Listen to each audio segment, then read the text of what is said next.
तो क्या व्यूज़ होने चाहिए, लोगों से भी अच्छी अच्छी बातें सुनने को मिली। और सबसे अच्छा लगा कि इतनी कम एज में इन्होंने बहुत लोगों को नॉलेज दी है। जो सबसे मस्ट तो मुझे ये अच्छा लगा कि नॉलेज जो दी है हमें नहीं थी और यहाँ पर हमें अच्छा सब मिला। मेरा लास्ट में यही रहेगा कि आप लोग अगर मुझे देख रहे हैं, सुन रहे हैं, तो आप भी आप पर आकर देखिए और अपने व्यूज़ जो भी हैं रखिए सर के आगे, और बहुत अच्छा लगेगा आपको। जय माता दी। तो ब्रेक के बाद एक बार फिर से स्वागत है आपका आपके ही खास कार्यक्रम तारे ज़मीं के में। और जैसा कि आप जानते हैं हमारे साथ लगातार मौजूद हैं आचार्य रमित मलिक जी। एक बार फिर से जुड़ते हैं उनसे और हमारे उस खास विषय के बारे में जांच लेते हैं और जान भी लेते हैं कि आखिरकार जो कॉम्बिनेशन होते हैं वो क्या कुछ होते हैं, वो भी प्रेम विवाह के लिए। तो क्या कुछ कहेंगे आचार्य जी? जी, जीवन सार अमृत कुंडली फल में जिस तरह से हम सारी बातों को स्पष्ट लिखते हैं और खास तौर पर पेरेंट्स के जो मूक प्रश्न होते हैं वो पूछ लेते हैं कि ये हमारे बच्चे के लिए हम स्पेसिफाइड आंसर चाहते हैं, उसको एक सीडी के तौर पर आपको उत्तर जो है वो अलग से आपको रिकॉर्ड करके मैं अपनी वॉइस में भेजता हूं। उसके कुछ जेनरिक रेमेडीज भी आपकी समस्याओं के साथ विशेष तौर पर जो कनेक्टेड हो उसको भी भेजता हूं। बहुत सारे लोगों के मन में ये प्रश्न था कि आप कृपया इस बात को क्लियर करें कि क्या कॉम्बिनेशन होते हैं लव मैरिज के। तो अब उस लव मैरिज अर्थात प्रेम विवाह का जो सबसे महत्वपूर्ण कॉम्बिनेशन होता है उस बात को समझ लीजिए।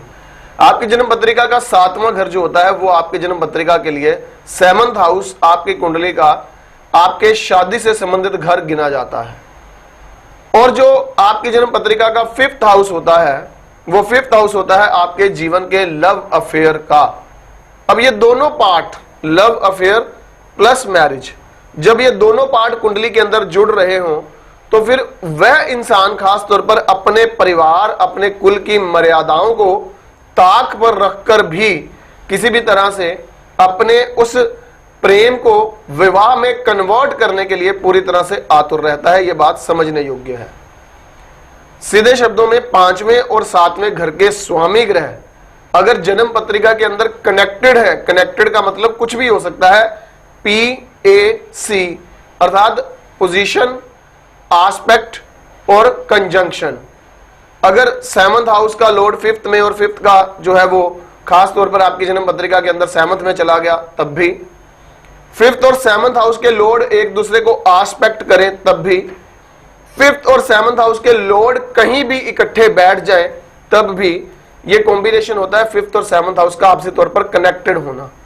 जब ये आपकी जन्म पत्रिका के कॉम्बिनेशन होते हैं, खास तौर पर पेरेंट्स के लिए ये बात बड़ी जाननी जरूरी है कि अगर बच्चों की कुंडली में ये योग उपस्थित है तो इसका मतलब कहीं ना कहीं इस बात से जरूर सरोकार निकलता है कि उन लोगों के लिए अपने जीवन में प्रेम विवाह का कॉम्बिनेशन संभव हो सकता है। उन बच्चों को डांटकर या उन बच्चों के चरित्र को आप उंगली करें, उसकी अपेक्षा आप अपने ग्रहों की इस भाषा को समझ लें। जीवन सार अमृत कुंडली फल के माध्यम से या फोन कंसल्टेंसी से या व्यक्तिगत अपॉइंटमेंट से मेरे पास आए या किसी के पास जाए, जब आपकी जन्म पत्रिका के अंदर अगर 5th और 7th हाउस का कोई संबंध है तो अपने माइंड को प्रिपेयर्ड रखें कि आपके बच्चे की जन्म पत्रिका के अंदर वो कॉम्बिनेशन है जिसके कारण खास तौर पर उसको प्रेम विवाह की तरफ उसके कदम बढ़ने हैं। और अगर बच्चे की कुंडली में ये कॉम्बिनेशन है और आपको पता लग गया तो आपका निश्चित तौर पर जो गुस्सा है उसका लेवल कंट्रोल होता है और आप चाहे आपके कर्म ये बात कहते हो कि थोड़ा बहुत अपोज जरूर करने के बाद अंततः इसे भाग्य का खेल समझकर जरूर उन्हें आशीर्वाद देने योग्य हो जाएंगे। हाँ, ये 5th और 7th हाउस का संबंध अगर जन्म पत्रिका के अंदर नहीं है, D1 कुंडली में नहीं है, तो मून चार्ट और सन चार्ट से अगर इस प्रकार की परिस्थितियों को देख लिया जाए या जन्म कुंडली, मून चार्ट और सन चार्ट तीनों को अगर क्लब करके ये कॉम्बिनेशन देख लिया जाए, जितना गहरा कॉम्बिनेशन होगा उतना वह जातक या जातिका विशेष तौर पर शारीरिक तौर पर, मानसिक तौर पर और आत्मिक तौर पर किसी ना किसी तरह से दूसरे व्यक्तित्व के साथ अफेयर में जरूर पड़ेंगे। और अफेयर का कन्वर्ट होना या ना होना ये एक सेपरेट इशू है और कन्वर्ट होने में उसके बाद उनको सुख मिलेंगे या नहीं मिलेंगे, ये भी प्रश्न का उत्तर मैं अपने कार्यक्रमों के माध्यम से जरूर आप तक पहुंचाऊंगा। बिल्कुल। और जब हम बात करते हैं कि आखिरकार हमारी शादी की बात हो रही है तो तमाम चीजें आपको खुलकर समझाई जा रही है, और प्रेम विवाह जिसे महत्वपूर्ण नजरिए से आज के आधुनिक युग में भी देखा जाता है वो भी समझाया जा रहा है कि किस वजह से आपके जीवन में तमाम चीजें बनती हैं, आप किस तरह जुड़ते हैं और किस तरह से अलग हो जाते हैं।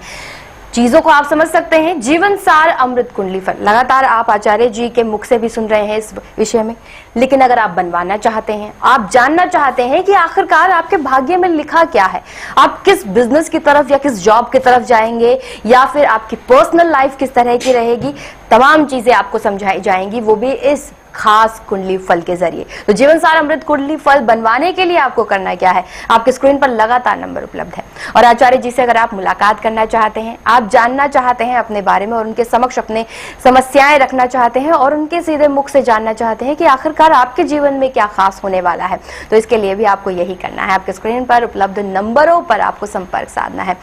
और आचार्य जी, आपने बहुत अहम तरीके से तमाम चीजें समझाई और हमारे दर्शकों के सवालों के भी जवाब दिए। बहुत बहुत धन्यवाद। जय माता दी। जय माता दी। खुशखबरी,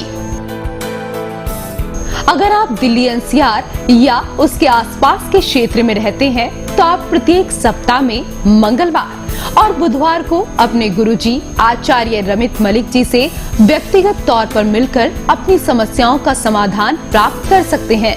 तो देर न करें, आज ही अपॉइंटमेंट के लिए संपर्क करें 0161 5055 455 और 0161 5055 466 पर, 0161 5080070 और 0161 5080090 पर।